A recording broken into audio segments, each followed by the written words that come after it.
creating jobs is always an issue that people want to do. What should the council do, in your view, to help the business climate to create more jobs? That's probably the thorniest question of it for any government, because industry does what they want to do. But I would think that, making sure that any tax issues that would scare an industry away, those should be addressed. And also making sure that the infrastructure is such that the community is attractive to the people from those companies that they want to move here. Those would probably be the key issues in that regard. So that's, I'll keep that one short. Thanks. Mr. McDaniel? Well, the Decatur City Council, in cooperation with many of the other taxing agencies in Macon County, over the last few years have, again, the enterprise zone. We're on our second part of the enterprise zone that was started a few years ago. I think, again, the council working with other agencies on extending the enterprise zone when this one ends. TIF districts have been very helpful for new businesses and expanding of present businesses.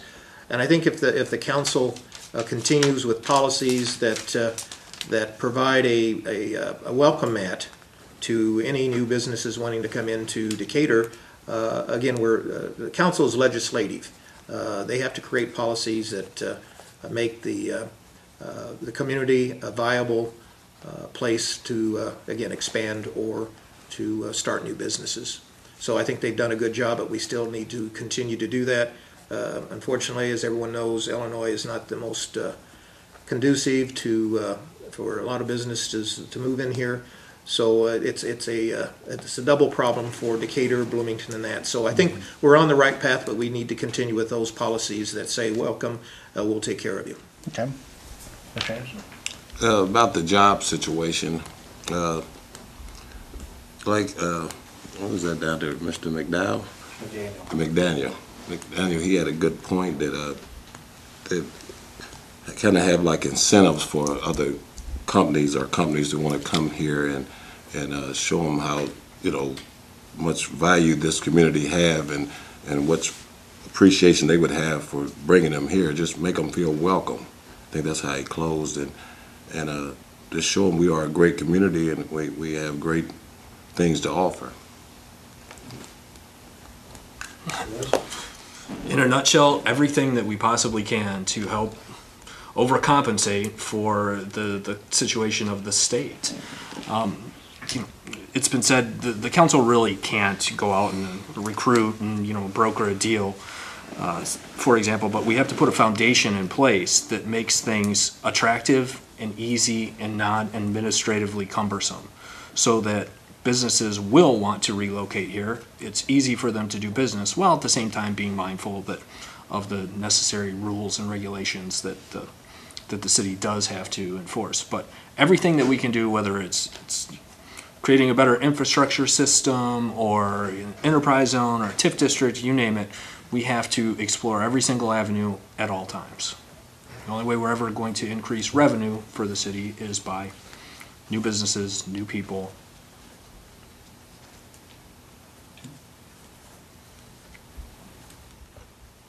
Budgets are always a big issue.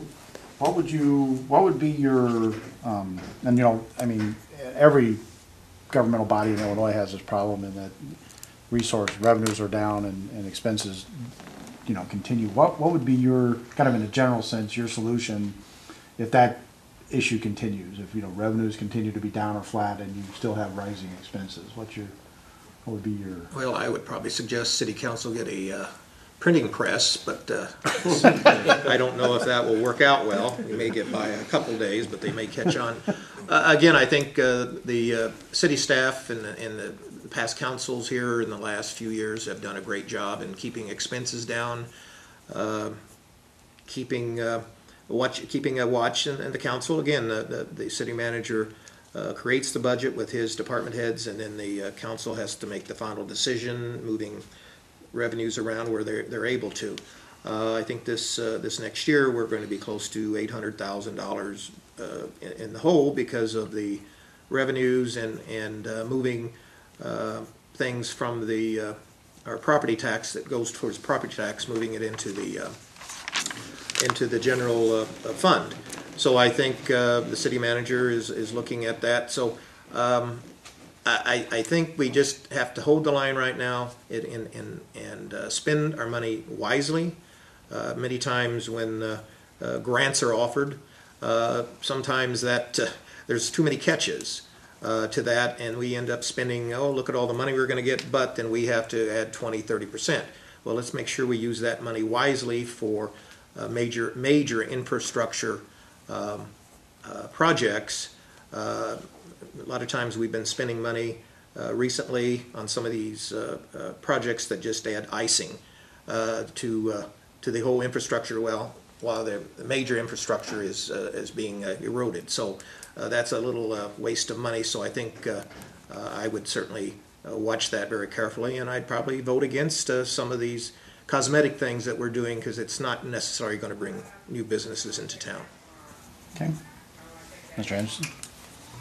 Well, about the budget situation, that I think you ought to have a stronger thought, behind what you spend and what you do. If you can take some ideas from what happened in the past and bring it to the future and put it all together, instead of just run out and say, I'm going to spend this to do this infrastructure and fix this. Take it in more thought pattern and say, well, we tried this before 2 years ago. It didn't bring any new business. Just kind of be mindset of, and mindful of what where's the money's going. Don't just spend it, hastily. That's all I would think, Okay. Well, fortunately, I'm glad I'm not the one charged with putting the budget together. The city staff and city manager are the ones.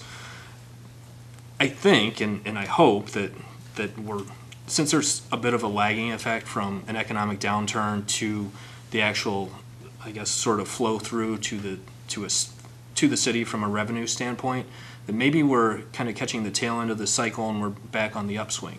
I mean, if you look and compare the fiscal 2011 budget versus fiscal 2010, I mean, they've cut everything out of there except, down to the bare bones. I want to say there were 51 employees left in less in 11 than there were in 10. So, I mean, we're kind of at this skeleton crew. The question is, how much more skeleton could it get if revenues continue to fall? And, quite frankly, I would, once again, as one of six, it's a conversation that we'd have to have with the city manager and see where he thinks there's additional opportunities for savings. Hopefully we're not at that point. I'm kind of the opinion that the worst is behind us, but coming through one of the worst economic downturns in history, everything is still, the city is still operating, and I think we're in pretty good shape. Okay. Mr. Lewis? I think it's just as if it were a big happy family. You have X amount of dollars coming in and X amount of dollars planned to go out. You just need to look very carefully at what you're spending and decide how really important and necessary is it to spend those dollars on this particular thing. Ask a lot of questions and then be prepared in some cases to make some sacrifices and very certain things. But you just, again, it's just, what kind of a diet do you put yourself on? That's a hard question. Okay. Anybody have any other questions before we give them a chance for their final kind of? Okay. We'll start with Mr. Anderson. Just give each of you a chance to take a couple minutes to tell us, whatever you want to tell voters about why, whatever you want to tell voters about this election, why you want to be elected, how you would serve as council member, whatever. Okay, again, my whole situation and thing is people first. Let's get back to people. We matter. I understand we got budget cuts and budget problems and taxes, but let's get back to where the handshake and you love your neighbor, you want to assist your neighbor, and just being kind to one another. And I just want to bring this back together, because I also, coming from Chicago and came and moved to Decatur, Illinois, just totally fell in love with the warmness of it, and it's been going somewhere. And city council, I understand they have a lot of other things they think is pressing, but the thing is people in their hearts, you know, make them feel that they're part of, you know, this town, this city, and, you know, get out and meet them. If you have to, you know, ride the city bus sometime, you know, just hear what the cries are, you know, and just, you know, the budget will take care of itself, but the people are suffering, and that's what I'm here standing for, the people. They need some type of voice, and you know, I don't know everything, but I know people's heart and they're hurting, and I just want to see it fixed. Thank you. As for me, appreciate anybody's vote. If there's anything that I can offer, I'm available. My number's listed in the phone book. You can email me anytime. I simply am running so that we can continue the right track that the city's on. The experience I bring is mostly financial related, although I have had a lot of interaction with the city over the years, and my first job was with the city as well too. So I'm hoping that the voters will find me available, listening to their concerns, and continue on the path that the city council set forth over the last few years. Okay, thanks. Mr. Lewis? I'd like to think I represent a kind of an interesting demographic. I'm a veteran, I'm married, I've had children who've grown up here. I'm a senior citizen by virtue of several other things. So I am part of a constituency, and as time goes by, I think to a great extent the population of Decatur is tending to get older. And for that reason, I think I would be a good voice for people in this aging demographic. Most of the people I've talked to say, "Hey, good luck. Looking forward to, I'll vote for you." So, and some of them had. I had a fellow just call, left a message on my phone, "Hey, I went down and voted for you." So, I feel somewhat gratified that people think I'm a good candidate, and we'll see what the primary has to hold in terms of how many turn out and choose whichever ones of us to go on to the general election. Okay, thanks.